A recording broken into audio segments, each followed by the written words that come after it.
Gente, a paz do Senhor para todos. Boa noite para você que está nos assistindo. Eu vou deixar aqui uma palavra que Deus me deu uns dias atrás, que eu não compartilhei ainda com ninguém, deixei guardadinha, né? Que se encontra aqui em Êxodo, capítulo 14, verso 9, verso 15 e 16, que diz assim, né?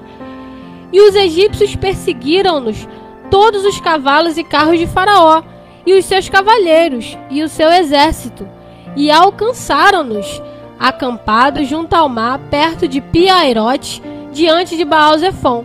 Então disse o Senhor a Moisés: Por que clamas a mim, Moisés? Dize aos filhos de Israel que marchem, e tu, levanta a tua vara, estende a tua mão sobre o mar, e fende-o, para que os filhos de Israel passem pelo meio do mar em seco. Eu vou deixar só 3 lições que eu aprendo aqui com esse versículo, que Deus falou comigo esses dias no meu quarto. Primeira lição: quando o povo ele começa a fugir ali, né, do Egito, ele para de frente para o mar, e o texto destaca que ele está ali perto de Pi-Hahirote. E Pi-Hahirote, no texto sagrado, ele significa beco sem saída, e também significa ou lugar de decisão. E a primeira lição que eu aprendo, e eu quero compartilhar aqui com vocês que estão me ouvindo: muitas vezes Deus te coloca em uma situação aparentemente sem saída, porque Ele quer que você tenha postura e que você tome uma decisão. Muitas vezes Deus coloca a gente em situações que a gente olha para frente, não tem para onde ir, olha para trás, não tem como voltar. Você está diante de um beco sem saída, lugar de postura, de tomada de decisão. E Deus coloca o povo e Moisés naquela situação. E aí Moisés clama ao Senhor, e o Senhor fala para ele: Por que tu está me clamando? Para o povo eu estou mandando marchar, e para você eu estou mandando estender a mão. Então, enquanto você tiver ferramenta na tua mão, aprenda uma coisa com Deus: o impossível Deus vai fazer por você, mas o possível você pode fazer. Essa é a primeira lição que eu quero compartilhar aqui com você, ouvinte. A segunda lição: ele está diante do mar, e o texto vai dizer que ele está diante do Deus do mar, Baal-Zefon. Ele está diante de Baal-Zefon, que é o segundo nome que traz o texto, que significa Deus protetor do comércio marítimo.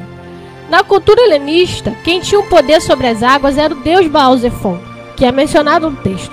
Então, para aquele povo, quem comandava o comércio era esse Deus, para aquela época, né?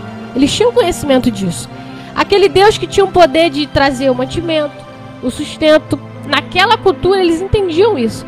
Então, quando Deus coloca eles diante desse local de Baal-Zefon, Deus está dizendo assim: eles acham que quem tem o controle, quem tem o comando do mar, da vida deles, é o Deus Baal-Zefon.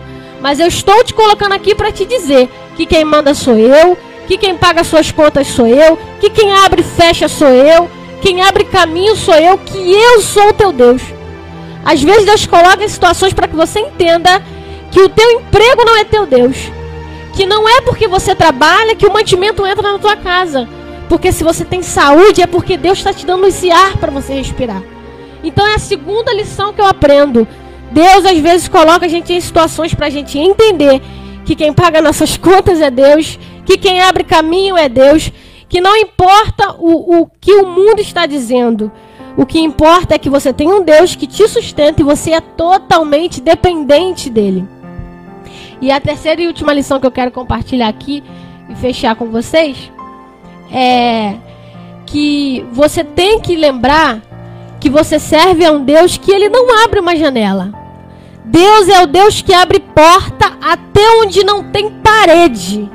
Então, qual é a mensagem? Eu estava aqui conversando com a cantora Amanda, ela estava falando sobre as portas que Deus abre. Deus é teu patrocinador, Ele que abre porta, Ele que sopra teu nome. Então entenda, não há caminho que Deus não abra. Ele é o Deus da porta aberta, Ele é o Deus do ventre estéril, Ele é o Deus da cura. Ele não precisa de meios para trabalhar, Ele é o próprio meio, Ele é o caminho.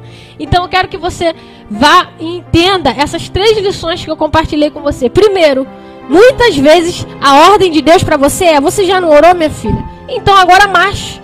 Usa o que tu tem na tua mão.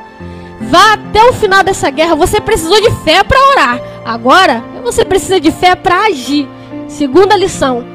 Você está diante de uma situação pensando que é você quem se sustenta, é você quem traz o alimento para dentro de casa, mas eu vim aqui para te lembrar que você é totalmente dependente de Deus. Se você tem vigor para trabalhar e saúde, é porque Deus está permitindo. Porque no estalo, a gente some. E a terceira lição. Você ainda serve a um Deus que abre caminho. Não há caminho que Deus não possa abrir. Então não se preocupe com o impossível.